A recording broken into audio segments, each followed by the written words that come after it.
Welcome back to SatoshiConomy, honest global crypto news and info, where the message is more important than the messenger. Today is Monday, September 2, 2019. As we speak, Bitcoin's at 10,367. SatoshiConomy reveals the next world reserve currency, sort of. What I mean is, no one knows yet what it's going to be, but I can get you really close. I can tell you where it's going to come from, and you'll see as we get to that. How we're going to do that is we're going to look back to about 1900 and discuss briefly some of the most important global economic events leading up to today, which really truly signal the near future and the advent of a new global reserve currency coming on board. Please check out the show notes. I'd like to do a video description and links to further articles for your study, for those of you who want to study, and like and subscribe if you found some gain of information or benefit from this, because that's your way that you can help me to get the word out to more people. I appreciate that very kindly. In 1900, England they had the world reserve currency, the British pound sterling. Now, shortly after that, in 1913, in the U.S. was a group of about 8 banking families that were able to get a designed central bank system passed in America. It's a privately held corporation that's paid, well, they have shareholders, and they're paid 6% per year on the services of the money printing that they provide in exchange for bonds, which is an IOU from the U.S. government to be paid back sometime in the future. But this fractional reserve banking system was copied by virtually every single sovereign nation on earth today.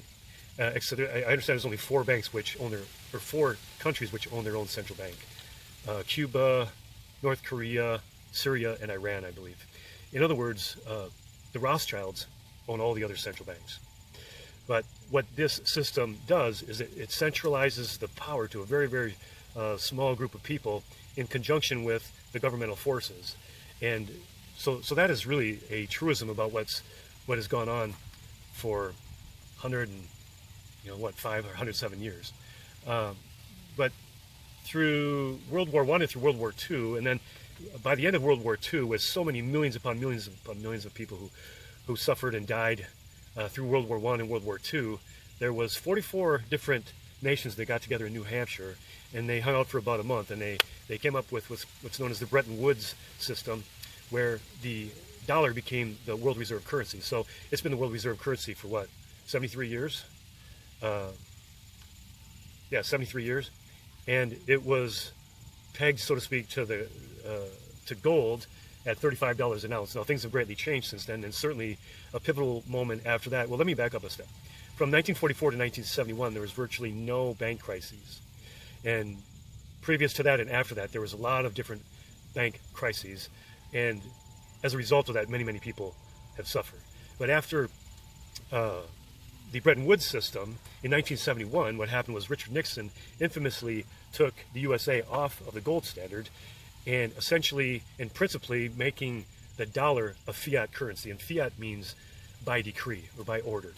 And what that means is that instead of the dollar being backed up by something physical, something real, it's now backed up by air. It's backed up by the decree of the government.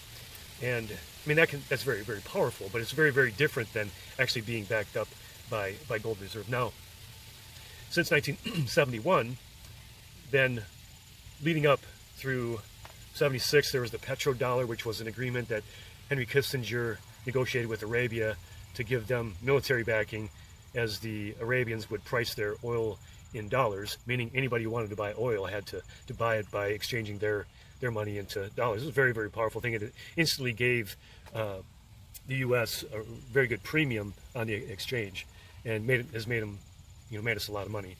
That's kind of like with the dollar being the world reserve currency, and when all the shipments come into this country, it's almost like we open up a birthday present, because we pay a really, really, truly relatively lower price for all the goods coming into this country that any other country would pay.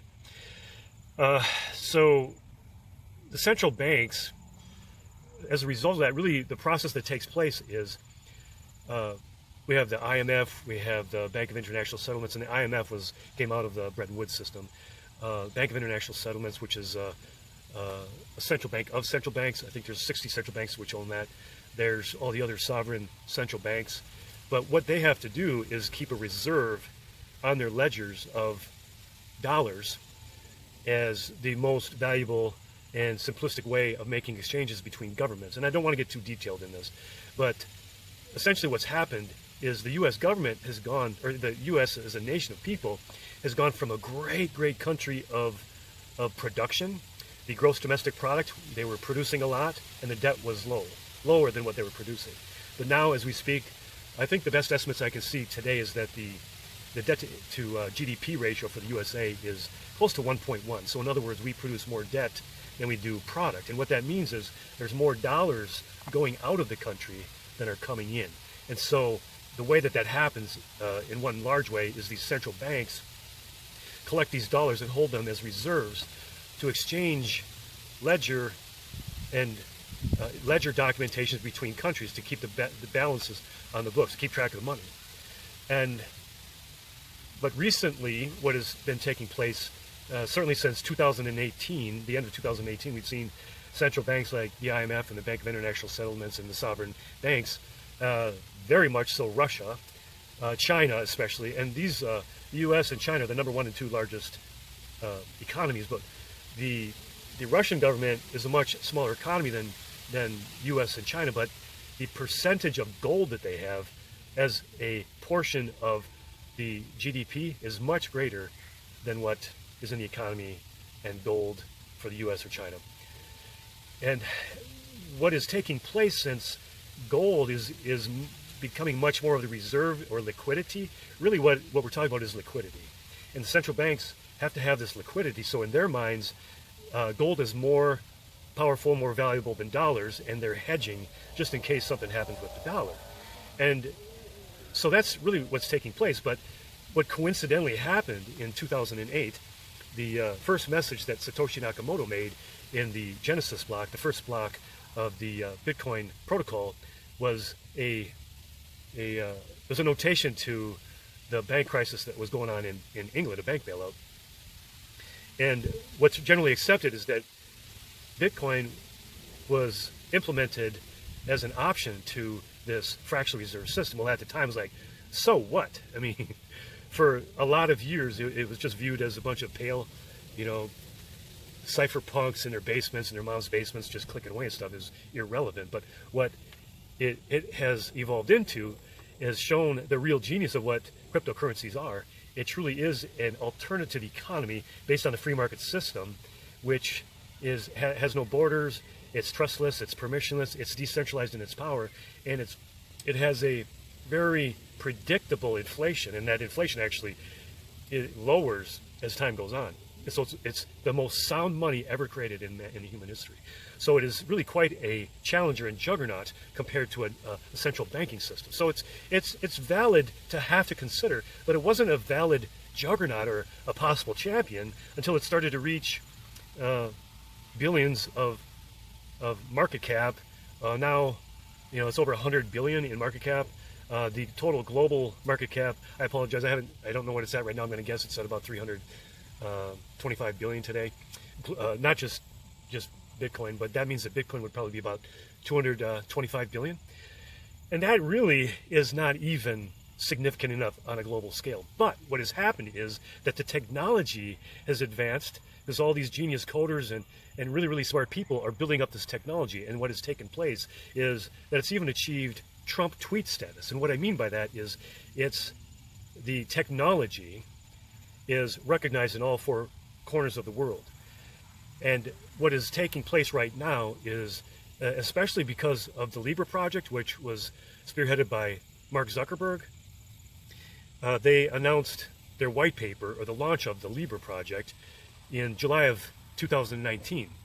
And I believe it's a 27-page document. It describes the business, technology, and the design and a roadmap, but it told the world what they're about to do. And I don't promote Libra, but I do promote the knowledge of that product.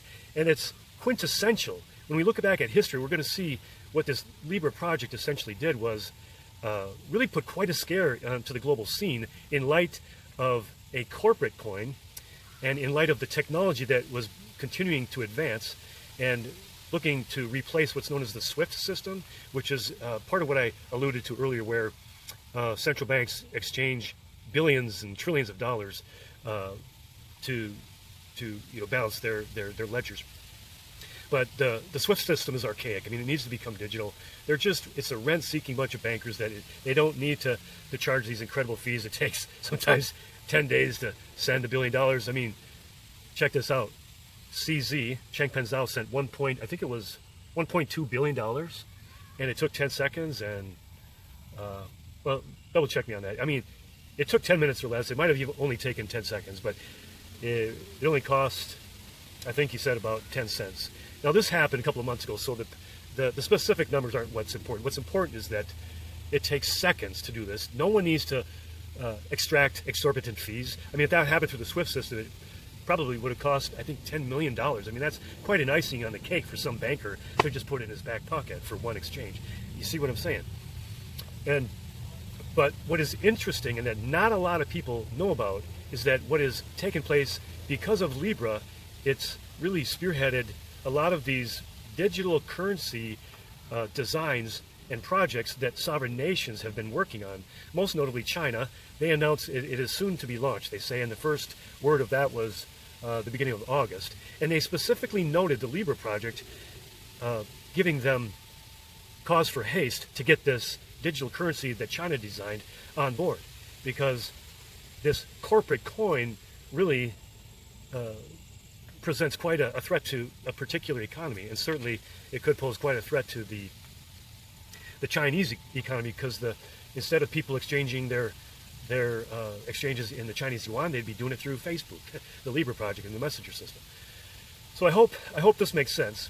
But what this really foretells, and what I started the beginning of the video with, is what is taking place right now. I mean, you know, as much as I would love for Bitcoin to be the next global reserve currency, it flat out it's not going to happen.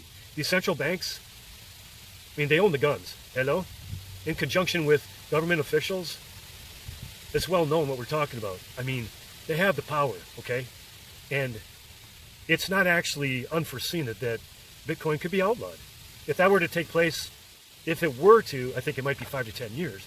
And the only people transacting in particular countries where Bitcoin is outlawed would be criminals. Now, do I want that to happen? No, because to me, okay, let me say this. Previous to 2008, we had national currencies. Okay, we had the dollar as a global reserve currency. We had the Chinese yuan and the Japanese yen and the British pound and the Russian, the ruble, Indian rupee, these sovereign currencies. Well, that's it.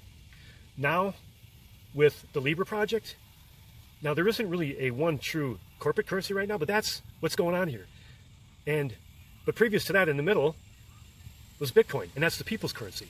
So today we have sovereign currency, we have people's currency, and we have digital currency, or central bank currency. We have, let me back up. We have sovereign currency or national currency, we have corporate currency, and we have people's currency. And I hope that makes sense. But 10 years ago, to think that that's really what's taking place. Now, I understand Bitcoin and the corporate currencies, they're like this much of the slice, but because of technology, they're only going to be advancing in their importance and their slice of the pie. And what is going to happen is, and what I know that connected people have said in certain interviews that I've heard, is the central bank. There's something that's called CBDC.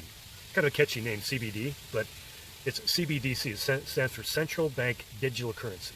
And I'm glad they're not calling it Central Bank Cryptocurrency, because that's not what it is. It's a closed garden digital currency. That is what will be the next world reserve currency.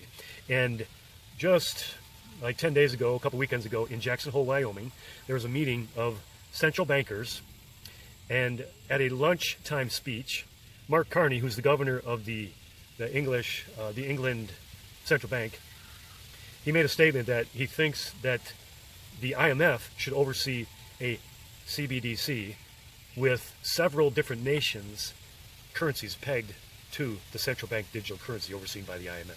This is absolutely huge, and really, this is how they work. And I'm not going to get into the reasons why I know this, but I mean, I can say one thing is that through history, this is the way that the central bankers work.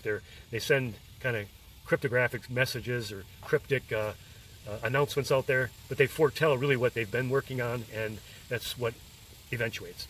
So it's very clear to me. I mean, you decide for yourself.